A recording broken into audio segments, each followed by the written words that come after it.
espacio curricular en todos los niveles educativos de la Argentina.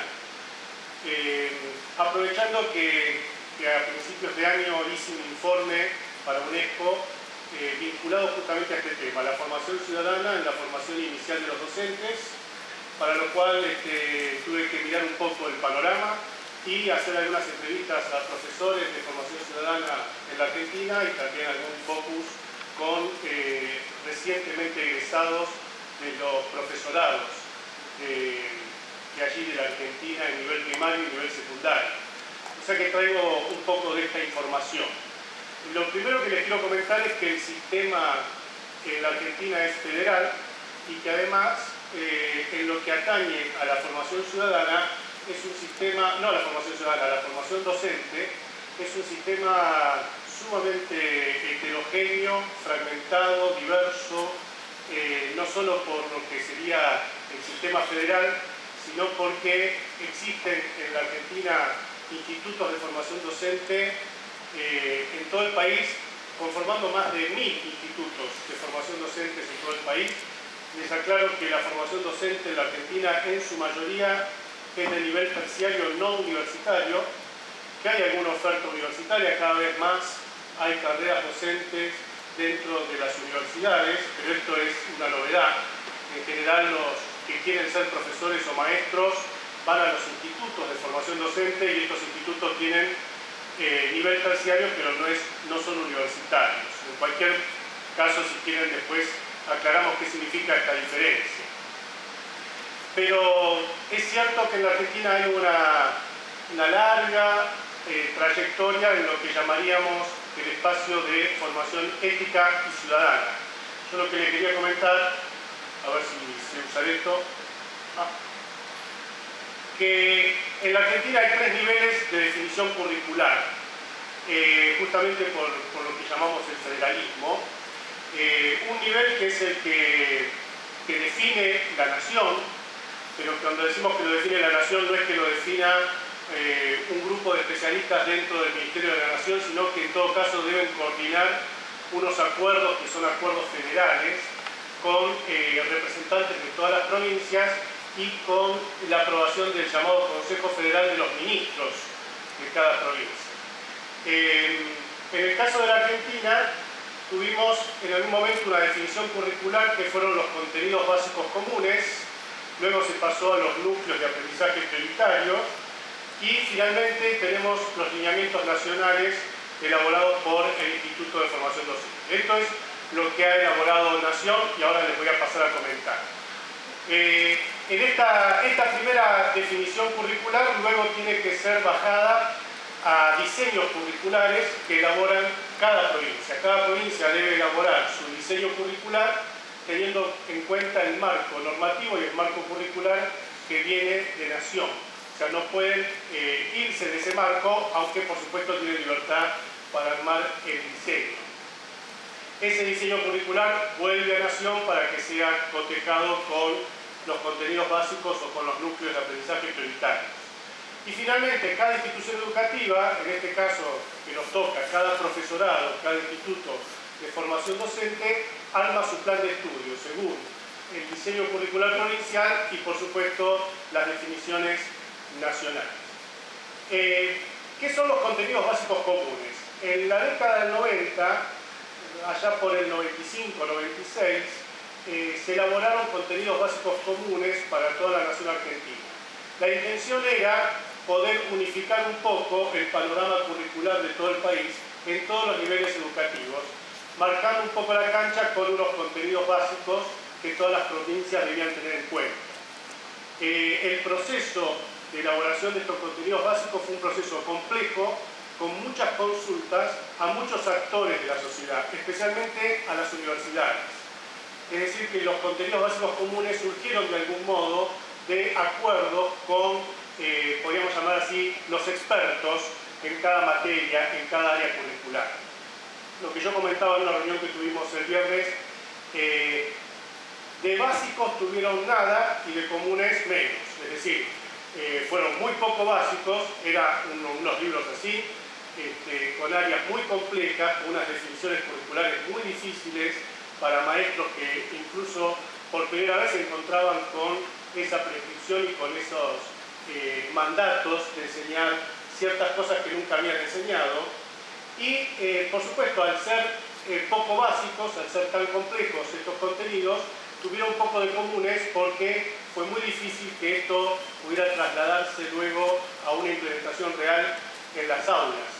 Yo creo que ahí se tuvo que reconocer que la idea de que el currículum se define desde los expertos, se define desde las universidades, o que lo que se enseña en las aulas es una especie de transposición y recorte de lo que se produce en el ámbito académico o en el ámbito científico, hemos tenido la experiencia de que eso es una ilusión. Es decir, el conocimiento escolar no es isomórfico con el conocimiento científico, ni tampoco es nada más que un recorte o un modo amable de transmitir lo que la ciencia ha elaborado. Quiero decir, las definiciones curriculares son mucho más complejas porque se ponen en juego muchas otras cosas que no tienen que ver con el saber científico. Lo que nosotros buscamos es que los chicos puedan pasar por experiencias de aprendizaje. Esas experiencias pueden tener que ver con diversos contenidos que elegimos casi, digamos, arbitrariamente entre todo el mundo, entre todo el campo del conocimiento que es tan extenso y tan inabarcable. Y en todo caso lo que nos interesa es que los chicos aprendan a aprender, ¿sí? Que aprendan a conocer, que logren tener la experiencia del conocimiento.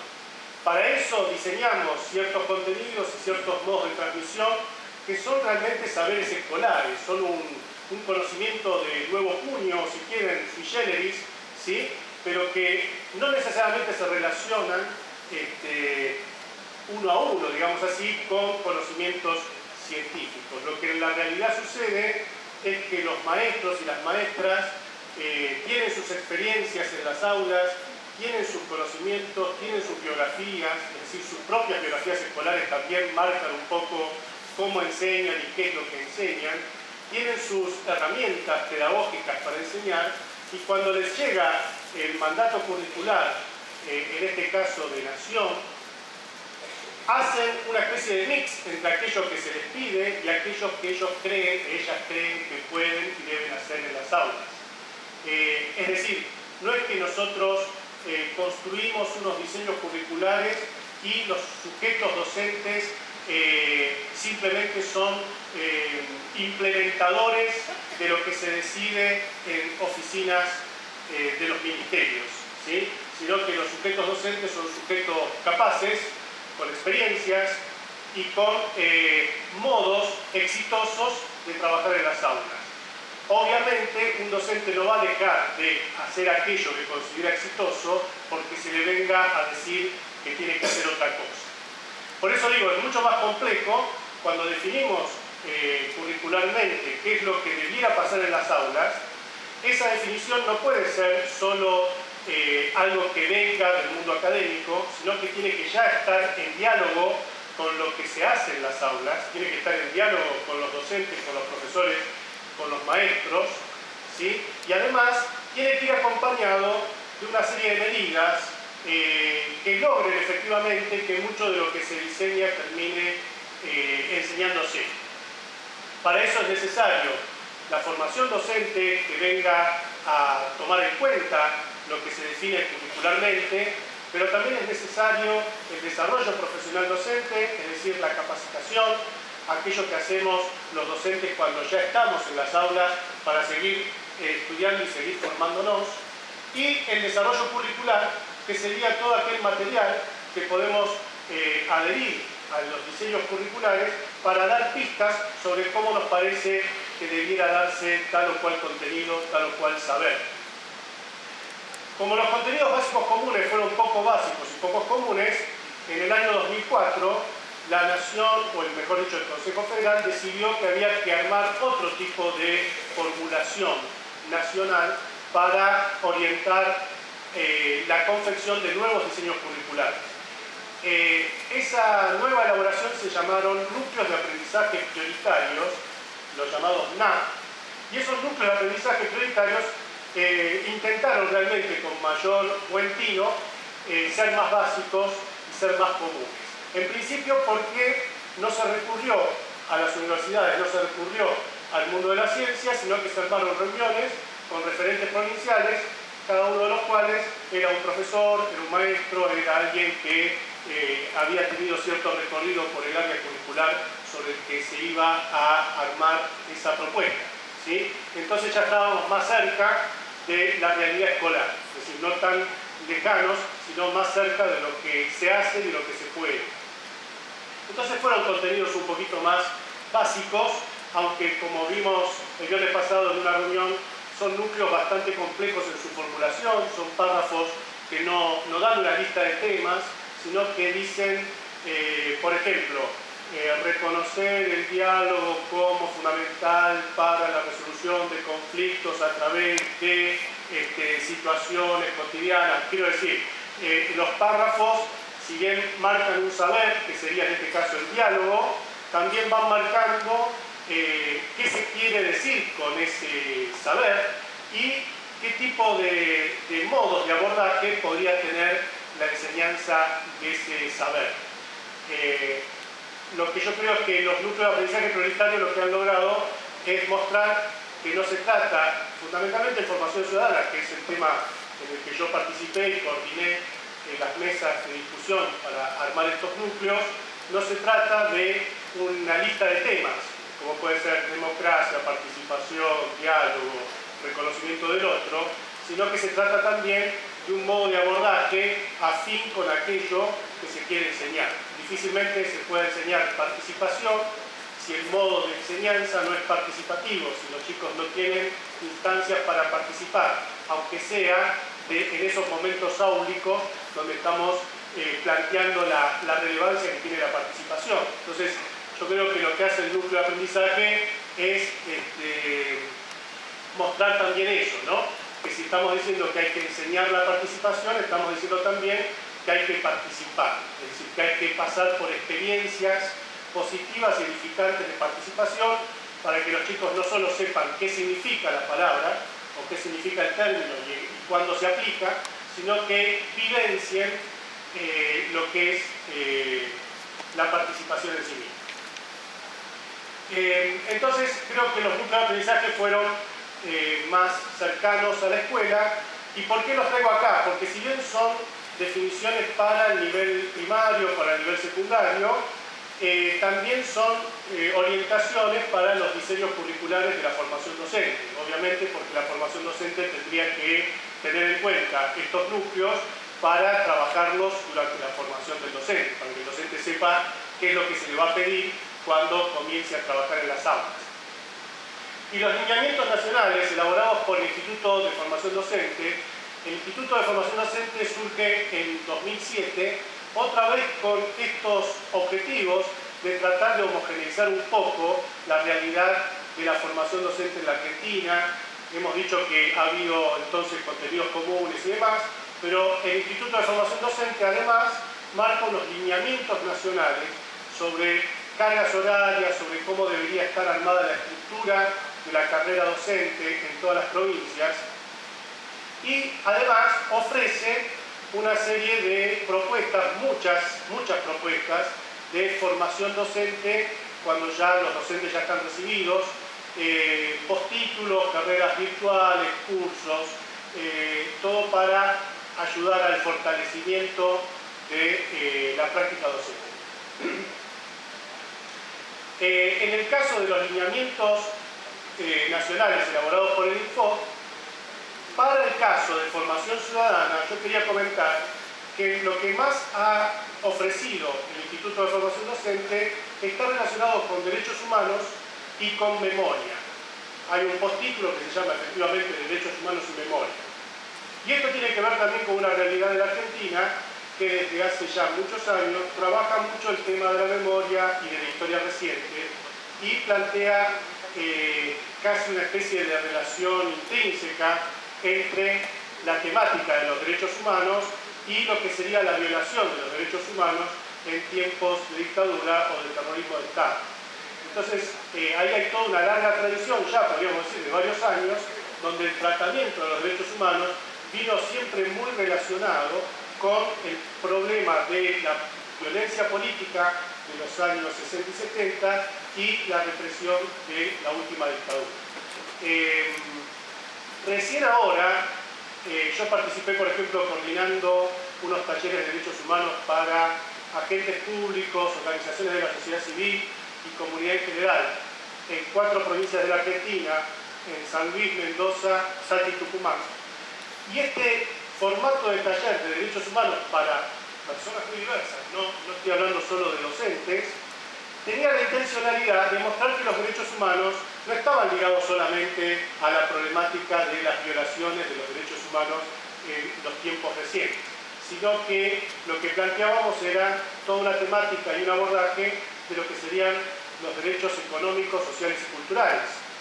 Y en esos talleres solía suceder que la gente se acercaba diciendo: la verdad es que yo creí que ustedes iban a traer la problemática de las violaciones de los derechos humanos y las deudas de la justicia y demás. Entonces había cierta sorpresa de que la palabra derechos humanos se empiece a usar pensando ya en unas problemáticas actuales y en algunas violaciones de derechos que se dan en la actualidad, en el presente.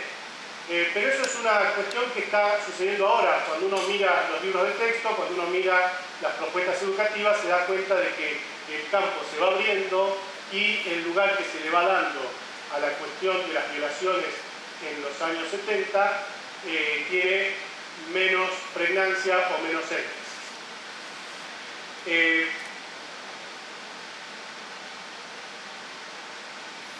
Bueno, esto ya lo estuvimos hablando, los estuve comentando. Quisiera detenerme en lo que fue la definición de los contenidos básicos comunes en la Argentina en años 95-96, de lo que fue la elaboración de un capítulo de los contenidos básicos comunes llamado Formación Ética y Ciudadana. A partir de esa definición de un capítulo, de un espacio puesto en los contenidos básicos comunes dedicado a formación ética y ciudadana, a partir del año 95-96 comienza a dictarse en las aulas esta temática con este nombre, con este título, Formación Ética y Ciudadana, en todos los niveles educativos.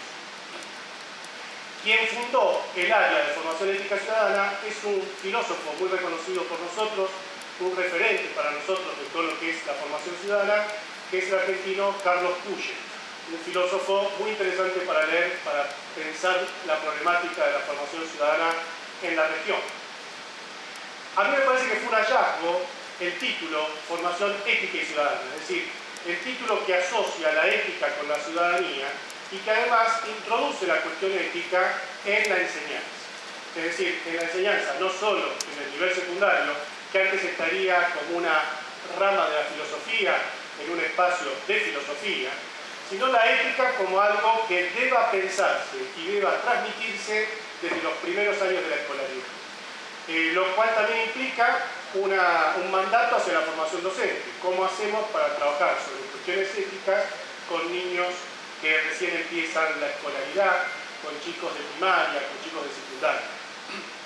Entonces me parece que esa fue una gran contribución y que se ha mantenido en el tiempo, porque por más que ahora las provincias llaman a este espacio de muchas diversas maneras, por ejemplo, construcción de ciudadanía, política y ciudadanía, ciudadanía y derechos humanos, hay muchos espacios relacionados con este tema. Sin embargo, globalmente siempre hablamos de formación ética y ciudadana.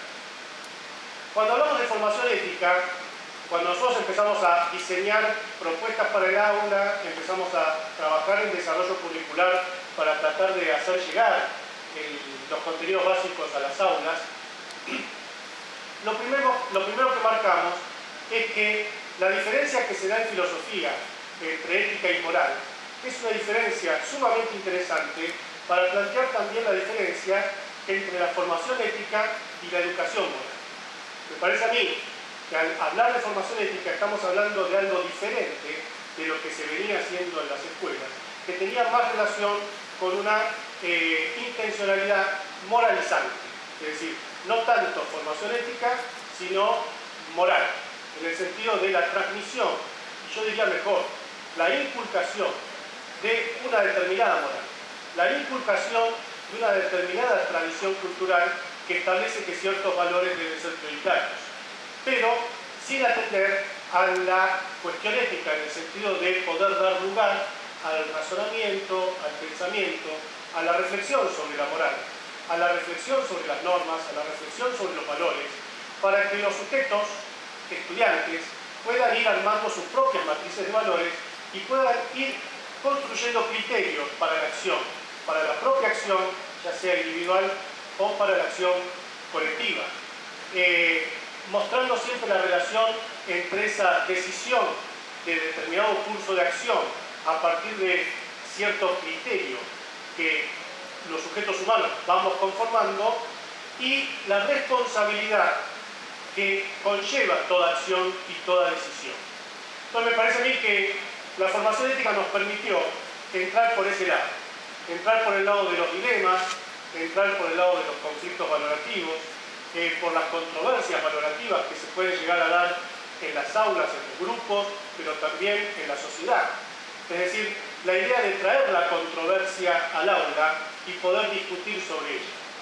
Y ahí se da entonces para la formación docente un desafío muy grande, que nosotros como capacitadores, como formadores docentes, lo vemos como tal vez el desafío más grande, más importante, que es pensar la posición docente frente a las controversias valorativas. O sea, ¿qué tipo de posición debe adoptar un docente cuando se da una discusión social que está dada ya en la sociedad, en la comunidad, pero que entra a la escuela?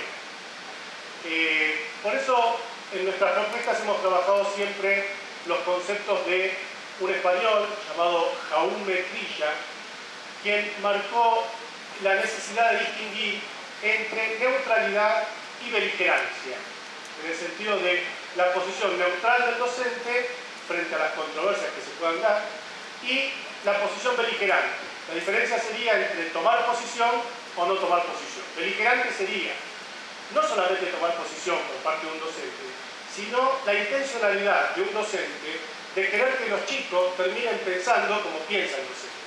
O sea, la beligerancia sería la intencionalidad pedagógica de lograr cierto resultado respecto de un determinado valor o respecto de una determinada posición ideológica. En cambio, la neutralidad pedagógica sería la posición docente según la cual lo que interesa es que los chicos vayan construyendo sus posiciones, sus propias matrices, sus propios criterios, de manera argumentada, de manera racional y en construcción con los demás. Esto quiere decir que la posición neutral docente no significa una neutralidad por parte de la persona, que seguramente tiene su posición, que seguramente tiene su pasión también, sino que sería una neutralidad profesional. Es decir, para que yo logre que el chico pueda pensar por sí mismo, tengo que neutralizarme para no obturar su proceso de pensamiento. Lo que yo tengo que lograr es que los chicos piensen, no que piensen como yo, que piensen lo que deseen pensar, lo que crean que deban pensar. Y mi exigencia será que esa posición que el chico va formando sea una posición fundamentada, sea una posición que entre en diálogo con otras posiciones, sea una posición aceptable en una sociedad pluralista y democrática. Lo que nosotros teníamos que lograr, porque este sería el objetivo de la formación ética y ciudadana, es una formación para la constitución de una sociedad pluralista y democrática. ¿Por qué digo pluralista y democrática y no solo democrática? Porque nosotros podemos tener una sociedad democrática en la que las reglas de juego de la democracia más o menos se cumplen, en donde hay cierto respeto por esas reglas, y sin embargo no ser una sociedad pluralista.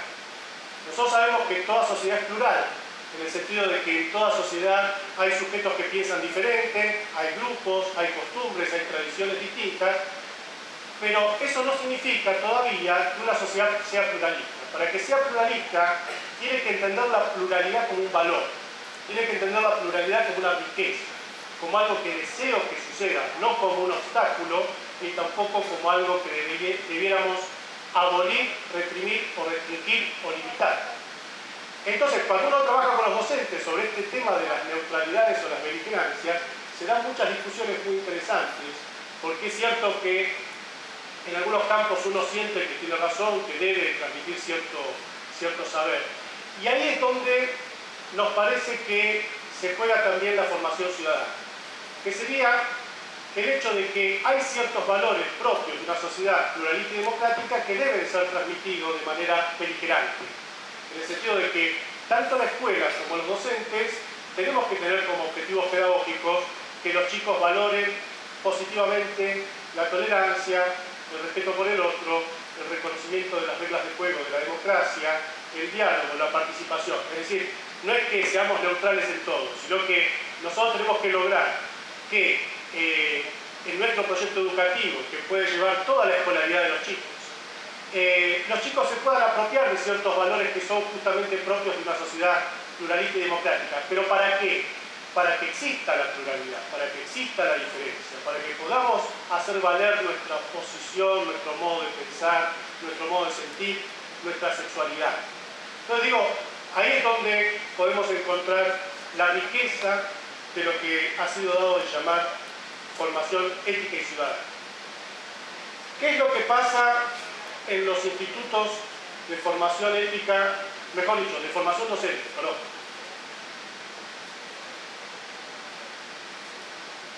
Yo tomé solo 3 ejemplos. Ya les dije que hay más de 1000 institutos, o sea que decir qué es lo que pasa en la formación docente sería absurdo, no sé lo que pasa. ¿Sí? Pero sí podemos ver que en los diseños curriculares, en los planes de estudio, aparece un espacio. Por ejemplo, en Córdoba, profesorado de historia tiene un espacio de ética y construcción de ciudadanía.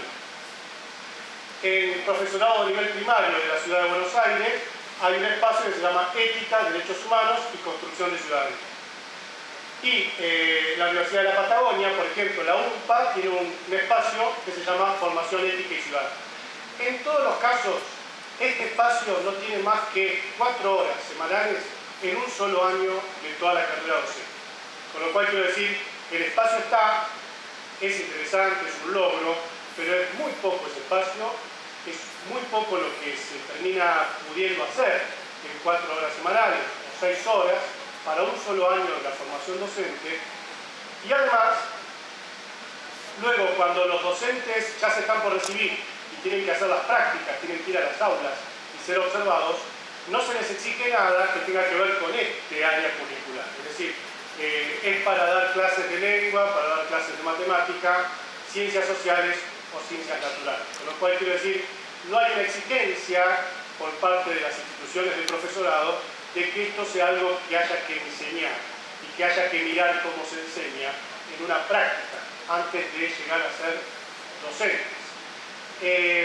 Lo que se ha podido hacer en algunos institutos con mayor o menor éxito es que haya una especie de tutoría ligada a la formación ética y ciudadana, es decir, que el tutor del profesorado sea de la materia esta y que esté al servicio de las consultas que puedan hacer los docentes sobre lo que les va pasando en las aulas, los futuros docentes, no estamos hablando de las prácticas, los futuros docentes que puedan consultar con un profesor de formación ética y ciudadana. ¿Por qué? Porque la realidad es que nos preparan en la docencia para transmitir conocimientos de lengua, matemática, historia, geografía, biología, pero a la hora de entrar al aula nos encontramos con realidades diversas, con diversidad, con heterogeneidad, con conflictos que se dan en las aulas, con controversias, como decíamos antes, y no sabemos qué hacer con todo eso, porque no hemos sido preparados para dirimir conflictos, para impartir justicia, para normatizar, para sancionar. Con lo cual quiero decir, hay una falencia en la formación docente ligada a la falta de herramientas y de criterios para abordar las situaciones cotidianas. Y uno de los modos de inserción de la formación ética y ciudadana son las situaciones cotidianas. Es decir, no es una materia como cualquier otra que puede desligarse de la situación cotidiana, sino que obviamente lo que se trabaje, lo que se enseñe, está muy relacionado con los modos de enseñar, con los modos de evaluar, con los modos de impartir justicia. Lo que no hay es una reflexión en la formación docente sobre qué significa la justicia y qué significa la justicia en la escuela, sabiendo que no estamos hablando de tribunales de justicia como se dan en la nación, sino que estamos hablando de otro tipo de justicia que es la justicia escolar. Entonces, ¿qué criterios tenemos para actuar justamente? y para enseñar a actuar justamente a los demás. ¿Qué criterios tenemos sobre lo justo y lo injusto? Justamente cuando la escuela es el primer espacio público al que el chico entra, ya desde los primeros años del nivel inicial, ya cuando están, como dicen ustedes, en la edad, como dicen, parvularia, cuando empiezan ya el jardín de infantes, se encuentran con el primer agente público, tal vez el primer agente público que ese niño ha visto en su vida, que es la maestra. Y la relación con lo público empieza ahí. ¿Sí? Empieza en ese primer día de clases en una escuela, sea pública o privada. Estamos frente a un agente público, estamos frente a un funcionario y estamos ante una institución que tiene una obligación por lo público, una obligación por enseñar aquello que es lo común. Por eso los contenidos básicos comunes, los lineamientos nacionales, lo que están queriendo decir, necesitamos que haya algo común. Necesitamos preguntarnos qué es lo común. Así como se lo pregunta el diseñador de currículum, se lo tiene que preguntar la escuela. Y es la pregunta por lo común lo que nos hace ser ciudadanos. Es la pregunta por lo público en la escuela, desde los primeros días de la entrada a la escuela, es esa pregunta por lo común y por lo público lo que nos va constituyendo en ciudadanos, nos va haciendo pensar sobre la ciudadanía. Por eso yo distingo muy bien entre familia y escuela, y digo, si es necesaria, por supuesto, la compañía de la familia, es necesario que la familia acompañe. También es cierto que lo que enseña la escuela es de otra índole, ¿sí? Y que las responsabilidades de la escuela son de otra índole. No tengo excusas si un chico no aprende lo que tiene que aprender en la escuela, sea quien sea la familia que ese chico ha o tiene que sufrir. Lo que digo es, lo que se enseña en la escuela es otra cosa. Cuando una maestra dice a un niño, ¿por qué rayás este banco? ¿Por qué lo estás estropeando? Vamos a suponer una mesa, un mueble de la escuela. ¿Haces esto en tu casa? ¿Acaso vos haces esto en tu casa? Yo digo, es una pésima intervención. Es una pésima intervención. No tiene nada que ver la mesa de la casa con la mesa de la escuela. La mesa de la escuela es una mesa pública. La mesa de la escuela tiene que ver con un objeto que ha llegado hasta ahí por diversas razones, pero que habría que estudiar cómo es que esa mesa llegó hasta ahí, ¿no? No tiene nada que ver ni con mi papá ni con mi mamá. Y además esa mesa necesita de ciertos cuidados porque es mía, pero también no es mía. Es mía mientras la uso y deja de ser mía cuando la use el de al lado, o cuando venga el turno tarde, o los futuros alumnos cuando yo ya no esté más en la escuela. Con lo cual quiero decir, tiene que haber una conciencia de lo público que no tiene relación con lo privado, no tiene relación con lo que sucede en las familias. Por supuesto que muchas de las cosas que pasan en las familias terminan impactando en la escuela y además cuando se cometen delitos dentro de las familias, ya estamos otra vez en el ámbito de lo público. Nadie puede excusarse, siendo padre, por ejemplo, de que puede golpear a su hijo porque lo hace puertas adentro, ¿no? Que lo haga puertas adentro no significa que eso tenga que ver con la privacidad. Eso ya pasa a ser un delito, pasa a ser una violación de derechos y por lo tanto el Estado debe intervenir y la escuela debe intervenir como agente público que es, como parte del Estado que es. Por eso digo, hay muchos aditamentos o muchas variables que tienen que ver con la formación ciudadana, que requieren también de un docente bien equipado jurídicamente. Y esto es lo que podemos llamar la mayor falencia de la formación docente en la Argentina. Los docentes no tienen formación jurídica. La formación jurídica no es solo para enseñar democracia, instituciones, funciones del Congreso, cómo se elabora una ley, sino que también la formación jurídica está vinculada a que yo debo saber cómo actuar como maestro ante una situación conflictiva en la que interviene el problema jurídico. Por ejemplo, un padre separado de su esposa que viene a buscar a su hijo y dice que tiene derecho a retirarlo. Bueno, hay que ver la situación de esa familia para dejar o no que ese niño se vaya con ese padre. Por eso quiero decir, para que yo pueda intervenir en esa situación, tengo que tener una herramienta jurídica, tengo que poder valerme de herramientas jurídicas que también tienen que ver con conocer aquello que regula mi propia función, aquello que regula mi rol, para qué estoy en la escuela, para qué estamos en la escuela, y ahí aparece fuertemente la formación ciudadana. Yo creo que seamos profesores de tecnología, de matemática, de lengua o de lo que fuese, todos y todas estamos al servicio de la formación ciudadana. Es decir, no es que sea un espacio privativo de un docente y para una especialidad, sino que para todos y todas, y también dictado o enseñado por todos y todas, en el sentido de que no es un lugar exclusivo. Por eso yo decía, lo que habría que pensar es herramientas para la resolución de situaciones conflictivas cuando hablamos de la formación docente, porque además en los focus group, cuando he trabajado con maestros recién recibidos, lo que ellos dicen es, bueno, sí, el espacio se llamaba ética y construcción de ciudadanía, pero como el profesor era el que antes daba ética y ontología profesional, él seguía dando ética y ontología profesional, que es normativa docente, o a veces son filósofos que dan clases de filosofía, es decir, no se están guiando por lo que se les pide en ese espacio curricular. La mayoría de quienes han tomado este espacio eran profesores de filosofía que daban deontología profesional. Por eso digo, lo que termina pasando en las aulas, también en la formación docente, es muy variado y tiene mucho que ver con las formaciones que portan los docentes que dan las clases. Entonces, no sé cómo vamos a lo que uno diría falta y habría que seguir trabajando. Falta porque cuesta mucho instalar en la formación docente. Algo que hay que instalar es el enfoque problematizador. Es decir, lo que suele pasar en las aulas tradicionalmente y lo que los docentes nuevos terminan haciendo, ni bien empiezan a dar clases, aunque vienen con todo el ímpetu, vienen con todas las ganas de hacer algo distinto, es que prevalece un esquema que podríamos llamar de explicación-aplicación.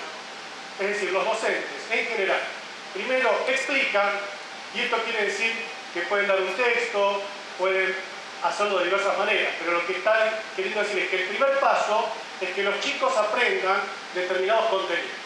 Entonces eso puede ser muy variado el modo, pero aparece en primer lugar. Primero la explicación y luego la aplicación, que sería evaluar si los chicos entendieron o no entendieron lo que yo ya expliqué. Esto tiene muchas ventajas porque puedo controlar perfectamente los tiempos de la explicación y de la aplicación. Puedo evaluar con bastante seguridad si los chicos comprendieron o no comprendieron lo que yo expliqué y además puedo controlar lo que va a suceder en la sala. Porque en definitiva lo que impera es mi palabra o la palabra que yo le dejé decir a un texto, cuando elijo una página de un texto, cuando elijo algo para que los chicos lean. Esto mismo se reproduce en la formación docente. Viene alguien, explica algo. Los que somos estudiantes no sabemos de dónde vino aquello que explica, o sea, cuál es el problema que genera que esta persona me esté contando lo que me está contando. O sea, qué preguntas hay, primero, para que tenga sentido aquello que se me explica. ¿Sí? Esto mismo que sucede en la universidad o sucede en la formación docente es lo que nosotros trasladamos a los chicos. Lo que uno diría es que hay que lograr, fundamentalmente en formación ética y ciudadana, un enfoque problematizador, que sería que en lugar de explicar, primero logre yo, a través de casos, a través de dilemas, a través de historias de vida, a través de cuentos, a través de diversos recursos, o de preguntas que yo mismo traigo, preguntas que yo formulo, lo que yo tengo que lograr es que aparezca un problema, o varios problemas, que los chicos se hagan problemas, se hagan preguntas, intenten responderlas de muy diversos modos, con lo que ya aportan, con lo que ya saben. Ustedes fíjense que los temas que a nosotros nos convocan, como son los derechos humanos, como son los valores, los chicos, por supuesto, algo siempre tienen para decir. No es como en otras áreas donde si yo no lo aprendí no puedo decir nada, ¿no? Acá, por supuesto que los chicos saben de derechos. Saben de derechos porque hay un padre que les pega, entonces sabe que no se cumple algún derecho, porque están sufriendo la vulneración de derechos, o porque consideran que lo que está sucediendo en la realidad no es lo que sería ideal. Entonces quiero decir, los chicos tienen cosas para decir, los docentes por supuesto también, los que estamos en la formación docente también. Y entonces lo que hay que lograr es que aparezca el problema, aparezca la controversia, aparezca la pregunta, para que luego sí el docente deba contextualizar y conceptualizar. Es decir, no quiere decir que solamente yo abro un debate y me voy a mi casa, sino que si yo he logrado problematizar, luego tengo que lograr conceptualizar. Pero conceptualizar es muy distinto a explicar. No es que yo vengo con un saber que los chicos deban aprender, sino que yo voy a conceptualizar a partir de lo que los chicos aportaron, y ahora me voy a la formación docente, lo que los futuros maestros aportan en sus aulas. Y entonces el desafío docente es poder hacer algo con todo aquello que ya ha surgido, todos aquellos aportes que ya se han dado, y conceptualizar trayendo las teorías, trayendo los conceptos, trayendo los términos, todo aquello que es mi saber y para lo cual yo soy docente.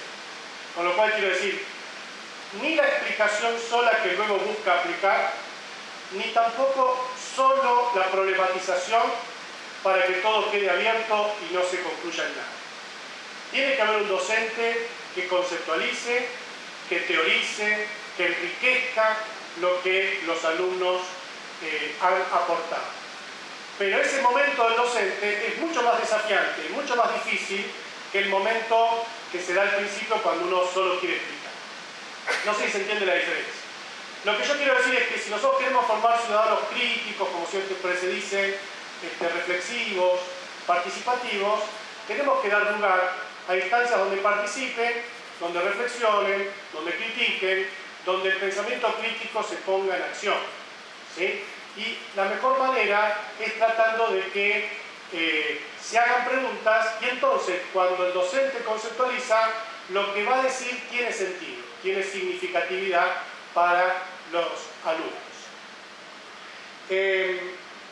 Y finalmente, esta cuestión que ya dijimos de la neutralidad o la beligerancia, tema muy difícil de tratar, cuando voy a trabajar con maestros que ya están en las aulas, en las escuelas, lo que suele pasar es que uno quiere que trabajen con dilemas, y cuando vuelvo para ver qué pasó, resulta que no trabajaron con dilemas, sino con fábulas. Y esto es nuevamente que se impone el enfoque moralizante y hay poca intencionalidad o mucho miedo de trabajar con recursos más abiertos. Ustedes saben que el dilema es una situación donde un sujeto, un personaje, se enfrenta a un conflicto y no sabe qué hacer. Y la intencionalidad del dilema es discutir con los alumnos qué debe hacer esa persona. Si el dilema está bien construido, la respuesta es difícil. No es que está lo correcto y lo incorrecto, sino que es difícil contestar qué debe hacer el sujeto que se encuentra ante ese conflicto, en ese contexto particular que marca esa narración o ese relato. Cuando uno quiere trabajar dilemas, siempre se impone la fábula. La fábula sería el relato que viene con la moraleja, ¿no? Donde queda claro qué es lo que está bien, qué es lo que está mal, qué es lo que hay que aprender. Y entonces nuevamente estamos obturando esa posibilidad de que se haga formación ética y no tanto educación moral. Gracias.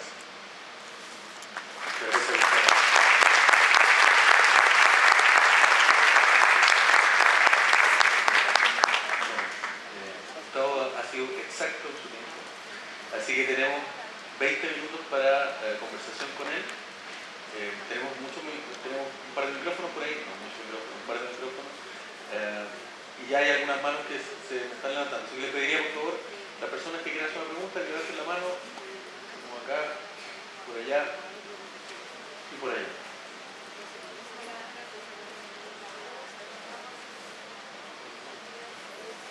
Acá adelante, por favor.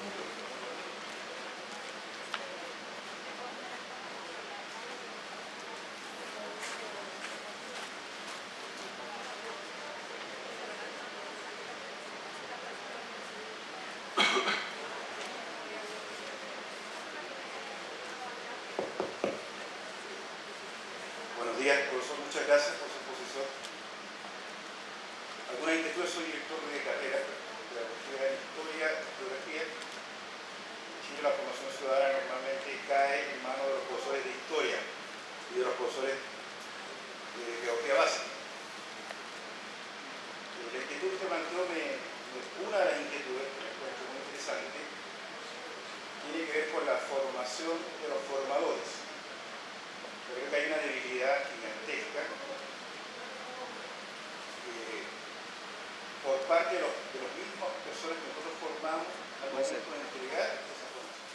Formar en ética no es fácil. Todos los que de alguna manera hemos enseñado ética, el profesor de ética 20 años, es complejo, porque hacerse cargo de un dilema supone que uno no tiene pánico escénico, pero para no tener pánico escénico tiene que tener control de los contenidos que está tratando. Aunque lo que uno prime, experiencia moral, sea que emerja el dilema a partir de alguna estrategia didáctica o pedagógica. El problema es cuando uno tiene que resolver, entre comillas, o reorientar, lo que usted llamó conceptualización muy bien, ese dilema, a partir de ciertos principios, por ejemplo, el respeto a la dignidad de la persona. Sí, pero ahí viene la pregunta inmediata del estudiante, ¿y qué significa ser persona? Lo mismo que individuo, y hasta ahí llegó la discusión, y el profesor se derrumba. O sea, hay un problema de formación, que es serio, que yo no lo veo tan claro. Si pensemos en el caso de Argentina, que usted señalaba que no están formados en la universidad, pero en Chile incluso formados en las universidades, la formación ciudadana, la formación ética, no está tan fuerte. Más allá de los que tienen licenciatura en filosofía, lo cual es evidente, porque la ética forma parte de la filosofía. Pero saliendo del ámbito de la filosofía,